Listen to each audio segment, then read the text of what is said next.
Welcome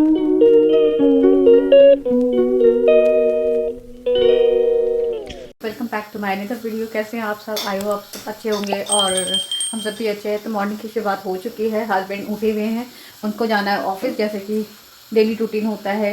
हफ्ते में एक दिन छुट्टी होती है, तो मंडे और ट्यूसडे और वेडनेसडे इनका ऑफ था कंटिन्यू। सो इस वजह से तबीयत भी थोड़ी ठीक नहीं थी। मैंने भी ब्लॉग नहीं बनाया, 2-3 दिन से मैंने ब्लॉग्स नहीं डाले, आपने देखा होगा। सो अब थोड़ी तबीयत ठीक है। मैंने उनको चाय बना के दे दी है, वो अपना चाय पी रहे आराम से। और उनके लिए बना रही मैं लंच। मैंने बनाया है पास्ता, ये देखो कैसे गर्म पास्ता। और साइड बाय साइड मैंने अपने लिए बॉईल किया है जीरे वाला वाटर।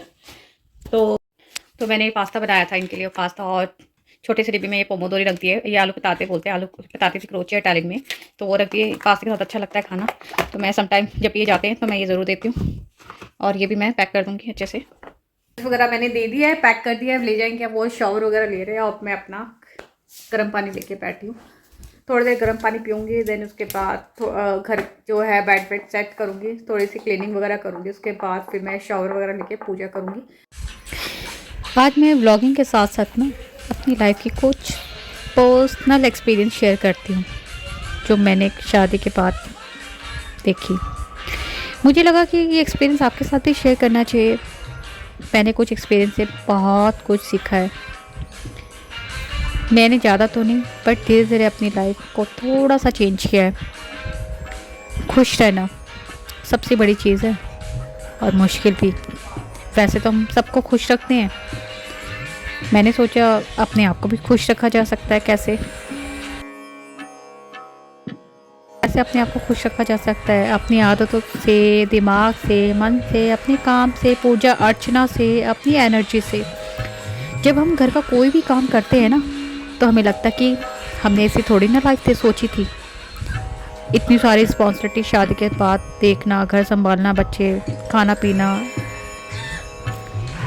वो भी परदेश में, जब हमारी फैमिली, हमारी माता पिता हमारे साथ ना हो। हमने तो सुंदर के सपनों की लाइफ देखी थी ना। हम लड़कियां शादी से पहले यही सोचते हैं, है ना। सच बोलो तो सपनों की कोई लाइफ नहीं होती, वो तो मन की एक सोच होती है, जो मन से सोची जाती है। मन ही सबसे बड़ी चीज़ है। अगर आप दिमाग से सोचोगे तो कोई भी काम नहीं कर पाओगे, क्योंकि दिमाग ही मन के काबू में रहता है, कम से कम 90%। मतलब अगर हम मन को ही बदल लेना, तो दिमाग को भी आराम से बदला जा सकता है। अगर मन दिमाग खुश रहेगा तो हमारा शरीर भी हेल्थ रहेगा, खुश रहेगा, बॉडी भी एक्टिव रहेगी। चलिए दूसरी चीज़ पे बात करते हैं, ओवर थिंकिंग, जो अक्सर हम लोग करते हैं। घर के अंदर या बाहर भी कोई भी बात होती है, चाहे वो हस्बैंड के साथ हो, फैमिली के साथ हो, फ्रेंड्स के साथ हो, तो हम उस इंसिडेंट को, उस बात को अपनी फैमिली में बताते हैं, और उस तरीके से बताते हैं जो हमारा देखने का नज़रिया, सोचने का नज़रिया होता है। समटाइम वो नज़रिया सही भी होता है, बट कभी कभी हमारी ओवर थिंकिंग भी उस नज़रिए, उस बात को गलत वे में हम बता देते हैं। मतलब ज़्यादा कैलकुलेशन कर लेना, ज़्यादा सोच लेना, मीन्स ओवर थिंकिंग ही हमारी लाइफ की एक प्रॉब्लम्स बन जाती है। ओवर थिंकिंग ही हमें आगे ग्रोथ नहीं होने देती हमारे, चाहे वो रिश्ते में हो, चाहे किसी चीज़ में भी हो, हमारी सक्सेस को लेके हो। हम बाहर वालों की कहीं भी छोटी बातों पे ना ट्रस्ट करके घर के रिश्तों को भी ख़राब कर देते हैं। तो ऐसे लोगों से या ऐसे फ्रेंड से ना दूरियां बना लेना चाहिए, जो आपके रिश्तों को ख़राब कर रहे हैं। देखा जाए तो ना, ये हमारे पे भी डिपेंड होता है, हमारे दिमाग पे डिपेंड होता है कि हम अपने रिश्तों को ना किसकी समझदारी से निभा रहे हैं। अपनी समझदारी से निभा रहे हैं, सामने वाले की समझदारी से निभा रहे हैं। क्योंकि नेगेटिव लोग ना आपको फ्यूचर में बहुत मिलेंगे। नेगेटिव लोग आपको फ्यूचर में बहुत मिलेंगे, जो आपके हस्बैंड वाइफ के बीच में लड़ाई करवा देते हैं, भाई बहन के रिश्तों को ख़राब कर देते हैं, और खुद रिश्तों को ख़राब करके खुद उस फैमिली में घुसने की कोशिश करते हैं। तो ऐसे नेगेटिव लोग आपको परदेश में तो मैंने बहुत देखे परदेश में। जो आपके हस्बैंड वाइफ का प्यार को देखकर, आपके सक्सेस को देखकर, आपके घर को देखकर, आपके बच्चे को देखकर, भाई बहन का प्यार को देखकर बहुत जेलस करेंगे। तो ऐसे लोगों से ना सबक लेकर अपनी लाइफ में दोबारा एंटर नहीं करना चाहिए। कहने का मतलब ये है कि ओवर थिंकिंग ही हमारी लाइफ में प्रॉब्लम्स क्रिएट करती है। हम दुनिया के पहले ऐसे इंसान नहीं हैं जो सभी कठिनाइयों परेशानियों से जूझ रहे हैं, ना ही आखिरी हैं। हमारे पेरेंट्स ने भी तो अपनी प्रॉब्लम्स देखी होगी अपने पास में, तो हम अपने आप को क्यों दोष देते हैं? जो कर्म में लिखा होगा ना वही हमें मिलेगा, चाहे प्यार हो, धोखा हो, पैसा हो, ईमानदारी हो, रिश्ते हों। ऐसी मेरी माँ कहती है। जो भी स्ट्रगल हमारी लाइफ में हमारे रिश्तों में चल रहा है, उसमें हम अकेले ही इंसान नहीं हैं। अगर हम ये सोच कर बैठ जाए कि हम ये नहीं कर पाएंगे तो हम कभी भी नहीं कर पाएंगे। हमें हमेशा यही सोचना चाहिए कि हमारी डेली लाइफ में जो चैलेंजेस चल रहे हैं या आ रही है, वो हम उसके लिए कैपेबल हैं या नहीं उसे पार करने में। साथ ही भगवान के प्रति श्रद्धा विश्वास भी बहुत ज़रूरी होता है हमें आगे बढ़ने में। हमें हमेशा अपने दिल में जो भी चिंता है, दुख है, जो भी परेशानी है, उनका बोझ जमा नहीं करना चाहिए। जैसे फैमिली में हो, बाहर हो, या कोई भी बात हो, उन सबको भूल कर फॉरगिव करके आगे बढ़ना चाहिए। जैसे से हम बातों को इकट्ठा करने लगते हैं ना दिमाग में, तो हम अपने वजन के साथ ना इन बातों के वजन को भी अपने माइंड में झेलने लगते हैं। जैसे कि हमारी बॉडी की जो नसें हैं ना, वेन्स है, वो वीक पड़ने लग जाती है, हेडेक होने लग जाता है, बीमार होने लग जाते हैं जस्ट फॉर ओवर थिंकिंग। तो हमें ओवर थिंकिंग को भी छोड़ना चाहिए। चलिए तीसरे पॉइंट्स पे आते हैं। Understanding with life partner. Husband wife के रिश्तों में एक दूसरे के लिए परफेक्ट होना ज़रूरी नहीं कि दोनों एक कपल दोनों एक दूसरे के लिए परफेक्ट हो। कभी कभार एक सामने वाले को भी ज़्यादा कॉम्प्रोमाइज़ करना पड़ जाता है। मेन ज़रूरी होता है अच्छी लाइफ जीने के लिए एक दूसरे के बातों को सुनना, समझना, एक दूसरे को टाइम देना, तो इन सब बातों का ध्यान मैं ज़रूर रखती हूँ। क्योंकि मेरे हस्बैंड को ना देखो खाने का बहुत शौक़ है, तो मैं अपने हस्बैंड के लिए कुछ ना कुछ ट्राई करती रहती हूँ, खाना बनाती हूँ, उनको खिलाती हूँ। कई लोगों की ओवर थिंकिंग पता हूँ क्या कहती है कि अपने हस्बैंड को अच्छा खाना खिला के ना उसे पटा रही है। अरे भाई, मैं अपने हस्बैंड को खिला रही हूँ, ना कि दूसरे आदमी को खिला रही हूँ। तो ये उनकी ओवर थिंकिंग होती है। अरे हस्बैंड को अच्छा खाना बना के खिलाना पटाना नहीं होता, बल्कि अपनी रिस्पॉन्सिबिलिटीज़ अच्छे से निभाना होता है। क्योंकि सभी हस्बैंड रोटी के लिए तो कमाने जाते हैं घर से बाहर, सारा दिन काम करते हैं हमारी विशेष को पूरा करने के लिए। तो हस्बैंड को भी खुश रखना ज़रूरी होता है। जैसे मैंने आपको बताया कि मन और बॉडी एक दूसरे से कनेक्टेड है। अगर खुश रहना है ना, तो आपके मन को भी खुश रखना पड़ेगा, जिससे कि हमारी बॉडी को भी एक्टिविटी मिलेगी। मन की बहुत सारी इमोशंस होते, बहुत सारी भावनाएं होती है, जिनसे हमारा शरीर सुस्त पड़ जाता है। जैसा कि आपने देखा होगा, जब हम कभी बहुत खुश होते हैं तो ज़रूरत से ज़्यादा हम काम कर लेते हैं, और जब दुखी होते हैं तो हमारा बिल्कुल भी काम करने का मन नहीं करता। शरीर थका सा रहता है। मतलब मन ही हमारा शरीर है, ये समझो। मैंने एक रिसर्च में पढ़ा था गाइस, जब हम एक्टिव रहते हैं तो हमारी बॉडी में ना एक एंडोर्फिन नाम का एक हार्मोन्स रिलीज़ होता है, जो हमारी बॉडी को एक्टिव करता है। जो हमने सोचा है ना अच्छा, जो हमें बहुत अच्छा महसूस कराता है। और अगर आपके बॉडी को एक्टिव रखना है तो बहुत सारी एक्सरसाइज करने की ज़रूरत नहीं है, बल्कि घर के एक्स्ट्रा कामों को ही करके आप एक्टिव हो रह सकते हो। इससे आप क्या होगा, आपका घर भी क्लीन रहेगा और आपका आसपास का माहौल है वो भी पॉजिटिव रहेगा, खुश मिजाज रहेगा। तो आपके मन में जो एक्स्ट्रा बात चल रही है ना कि दूसरों के प्रति, वो भी नहीं चलेगी। घर का जो इन्वायरमेंट है वो भी पॉजिटिव रहेगा, आपकी फैमिली फ्रेंड्स सब खुश रहेंगे, माइंड भी कूल रहेगा। चलिए अब चौथी बात पॉइंट्स पे आते हैं, वर्ड्स पावर। तो मैं आपको बताना चाहिए, वर्ड्स, हमारे वर्ड्स पे या सामने वाले वर्ड्स पे में भी बहुत पावर होती है। जब हम एक दूसरे को अट्रैक्ट कर सकते हैं या डिस्ट्रैक्ट भी कर सकते हैं।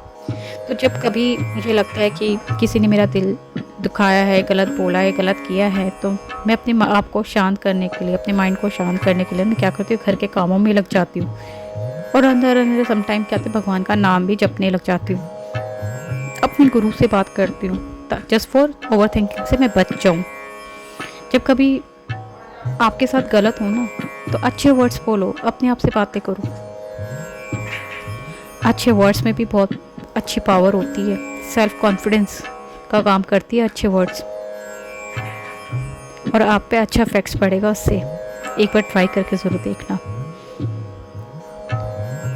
इस तरह से मतलब कहने का मतलब आप अपनी प्रार्थना पे, अपने ऊपर अच्छे स्वभाव पे इतना कॉन्फिडेंस रखिए ना कि किसी की भी ताकत ना हो आपके परमिशन के बिना आपके स्वभाव को बदल सके, आपके अच्छे स्वभाव को बदल सके। कहने का मतलब ये है कि आपका रिमोट ना आपके हाथ में होना चाहिए, ना कि आपकी फ्रेंड्स के हाथ में, चाहे वो कितना भी पैसे वाला हो या जो आपको जॉब पे रखता हो।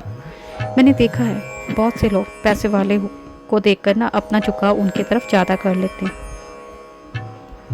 तो उनकी झूठी वाली बातों को भी ट्रस्ट करके ना अपने रिश्ते ख़राब कर लेते हैं। बाहर वाले तो बाहर वाले होते हैं, उनका तो कुछ नहीं चाहता, बल्कि आपके हंसी खुशी फैमिली में ना एक नेगेटिविटी क्रिएट कर देते हैं, आपकी वैल्यू डाउन कर देते हैं। कहने का मतलब ये है कि हमारा जो नेचर है ना, उन लोगों के नेचर पे डिपेंड होने लग जाता है जिसके साथ हम उठते बैठते हैं, जिनके साथ हम अपना टाइम स्पेंड करते हैं, चाहे वो फ़ोन के ज़रिए हो, काम के ज़रिए मिलना जुलना हो। तो खुद से अपने आप से पूछिए, जिनके साथ आप उठते बैठते हैं, घंटों घंटों फ़ोन पे बात करते हैं, क्या उनका साथ आपको मोटिवेट कर रहा है, या बाहर वाला आपको पॉजिटिव से नेगेटिव तो नहीं बना रहा, या आपकी रिश्तों को या आपकी फैमिली को लेकर भड़का तो नहीं रहा। तो थोड़ा सा अगर ऐसा हो रहा है ना, तो थोड़ा सा सावधान हो जाइए, थोड़ा सा उनसे दूरियां बना लीजिए, क्योंकि चीज़ें मैंने देखी है जो आपकी हैप्पी फैमिली को देखकर जेलस करते हैं, चाहे वो भाई बहन का प्यार हो, हस्बैंड वाइफ का प्यार हो, बच्चे का प्यार हो, सक्सेस हो, जॉब हो, घर हो। तो ऐसे लोगों के साथ ना बैठना कम कर दीजिए। अगर आप नेगेटिव हो तो पॉजिटिव बनाने वाला फ्रेंड होना चाहिए, ना कि पॉजिटिव से नेगेटिव बनाने वाला। चलिए 5वें पॉइंट्स पे आते हैं, इमोशनल सपोर्ट। तो किसी भी रिश्ते को मजबूत और ज़िंदा रखने के लिए ना इमोशनल सपोर्ट का भी होना बहुत ज़रूरी है। आपको भी अपने रिश्तों में इन चीज़ों का ख्याल रखना चाहिए, क्योंकि हर इंसान को अपने लाइफ में इमोशनल सपोर्ट की ज़रूरत होती है, चाहे कोई भी रिश्ता हो, हस्बैंड वाइफ हो, भाई बहन का हो, नन भाभी का हो, बहू बेटी का हो, या सास जमाई का हो। अगर आप रिश्तों में इन बातों का ध्यान रखते हैं ना, तो रिश्ता और भी मजबूत हो जाता है इन फ्यूचर। मेरी बात करो ना, मैं बहुत इमोशनल हूँ, मैं बहुत इमोशनली लोगों के साथ ना बहुत मतलब उनके साथ अटैच हो जाती हूँ। तो लोग क्या करते हैं ना, इमोशनल लोगों का ज़्यादा फ़ायदा उठाते हैं। तो ज़्यादा इमोशनल होना भी ना बहुत नुकसानदायक है। अगर ज़्यादा इमोशनली होना है ना, तो अपनी फैमिली के प्रति रहिए, ना कि बाहर वालों के प्रति। चलिए नेक्स्ट पॉइंट पे बढ़ते हैं, ईमानदारी and make other happy and respect. इन सभी बातों का ध्यान रखने के साथ साथ एक रिश्ते में एक दूसरे की रिस्पेक्ट करना बहुत ज़रूरी होता है, चाहे भाई बहन का हो, नन भाभी को, सास बहू का हो, बेटा जमाई को। मतलब इन छोटी छोटी बातों का ध्यान रखते हुए ना जब हम रिश्ते निभाते हैं, तो रिश्ते लंबे टाइम तक चलते हैं। चाहे बाहर वाला कितना भी फूट डाले, रिश्ते कभी टूटते नहीं है। कहते हैं ना, मन के हारे हार है, मन के जीते जीत। इसका मतलब ये है कि अगर मन को कंट्रोल करना सीख जाओगे ना, तो कितने भी आप नेगेटिव लोगों के बीच में रहो, वो आपको नेगेटिव कभी नहीं बना सकता, ना ही आपको आपकी हैप्पी फैमिली में फूट डाल सकता है। फैमिली में चाहे कितनी भी बातें हो, खुद को कंट्रोल करके सहन करने की शक्ति को और आगे बढ़ा लो, तो आपकी ये हैप्पी फैमिली और भी हैप्पी हो जाएगी। जितनी भी स्थितियाँ, परिस्थितियाँ, जो भी प्रॉब्लम्स चल रही है ना, वो सब आ, आपके फेवर में आ जाएगी, ऐसी मेरी माँ कहती है। तो ये सब चीज़ें करने की कोशिश तो मैं कर रही हूँ और आगे करती रहूँगी, और अपने आसपास के माहौल को भी खुश रखूँगी। और अपनी फैमिली, सबसे पहले तो मेरी फैमिली है, मेरे हस्बैंड, मेरा बच्चा, मेरे भगवान जी है, बाकी उसके बाद सारे रिश्ते।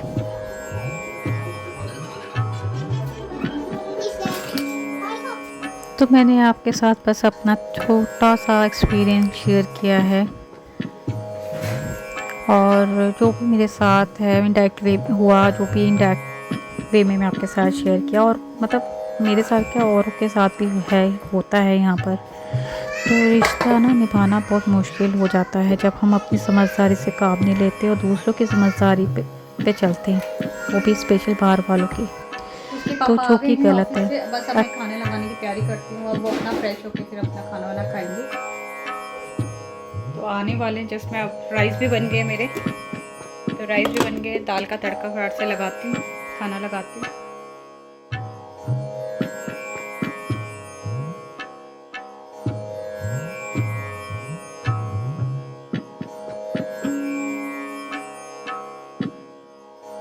तो घर के काम के साथ साथ मैं अपने बेटे को भी कुछ ना कुछ सिखाती रहती हूँ, अच्छी चीज़ें, जो कि ज़रूरी होता है बच्चों को अगर हैबिट हम डाल दें शुरू से ही, क्योंकि बच्चे कच्चे मिट्टी के खिलौने होते हैं, जैसे आप सिखाओगे वैसे ही सीखेगा। तो मैंने आरफ की आदत डाली हुई कि पापा आते हैं ना काम पे, तो उनको पानी देना है, पानी पिलाना है, तो वो आदत डली थी मेरे बेटे को। और भी छोटी चीज़ें सिखाती हूँ, उठ के बैठ के नमस्ते करना, तो वो भी है। तो बस छोटी छोटी चीज़ें मैं अपने बेटे को भी सिखाती हूँ, जो कि मुझे अच्छा लगता है। बाकी स्कूल में तो टीचर सिखाती हैं। मैंने गरम गरम खाना बना लिया है अपने हस्बैंड के लिए, अपने बेटे के लिए, तो प्लेट्स लगा दी है। तो मैंने बनाई है चने की दाल, साथ में भिंडी, रोटी, चावल, और बेटे को खिला रही हूँ अपने हाथों से, क्योंकि मेरा बेटा अपने मेरे हाथ से ही खाता है सम टाइम ना। वैसे खा तो खुद भी लेता है, लेकिन कभी कभार होता है, मूडी होता है ना, मम्मा आप ही खिलाओ अपना। तो मुझे भी अच्छा लगता है सम टाइम इसको अपने हाथ से खिलाना, क्योंकि मैं अभी फ्री हूँ, मुझे कुछ काम करना नहीं है। ये देखो, सबको मैंने खाना वाना खिला दिया है, बेटे को भी खिला दिया। अब बस मुझे किचन सेट करना है, सारा किचन अच्छे से मतलब कपड़े बर्तन वर्तन सारा मैं धो के सारा सेट करके मैं तभी बैठती हूँ रात के।